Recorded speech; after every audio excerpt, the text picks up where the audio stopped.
ഞായർ ദിന സമാധാനം നേരുന്നു. ഇന്നത്തെ വേദഭാഗം വിശുദ്ധ യോഹന്നാൻ 6:35 മുതൽ 46 വരെയുള്ള വാക്യങ്ങൾ. ഞാൻ ജീവന്റെ അപ്പമാകുന്നു. അടിസ്ഥാന വാക്യം അതാണ്. എന്നെ അയച്ചവന്റെ ഇഷ്ടമെന്തെന്നാൽ അവൻ എനിക്ക് തന്നവരിൽ ആരെയും ഞാൻ കളയാതെ ഒടുക്കത്തെ നാളിൽ ഉയർത്തെഴുന്നേൽപ്പിക്കണം എന്നുള്ളത് തന്നെ. ക്രിസ്തു വചനം വെറുമൊരു വാഗ്ദാനമല്ല, സഭയുടെ അടിസ്ഥാന വിശ്വാസ പ്രമാണത്തിന്റെ ആത്മാവാണ്.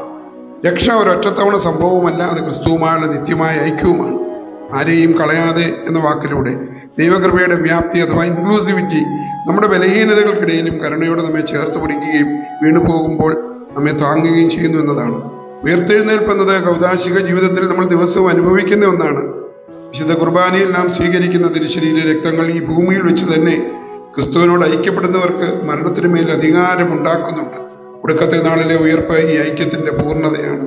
ഞായർ ദിന സമാധാനം നേർന്നുകൊണ്ട് തോമസ് പി ജോൺ.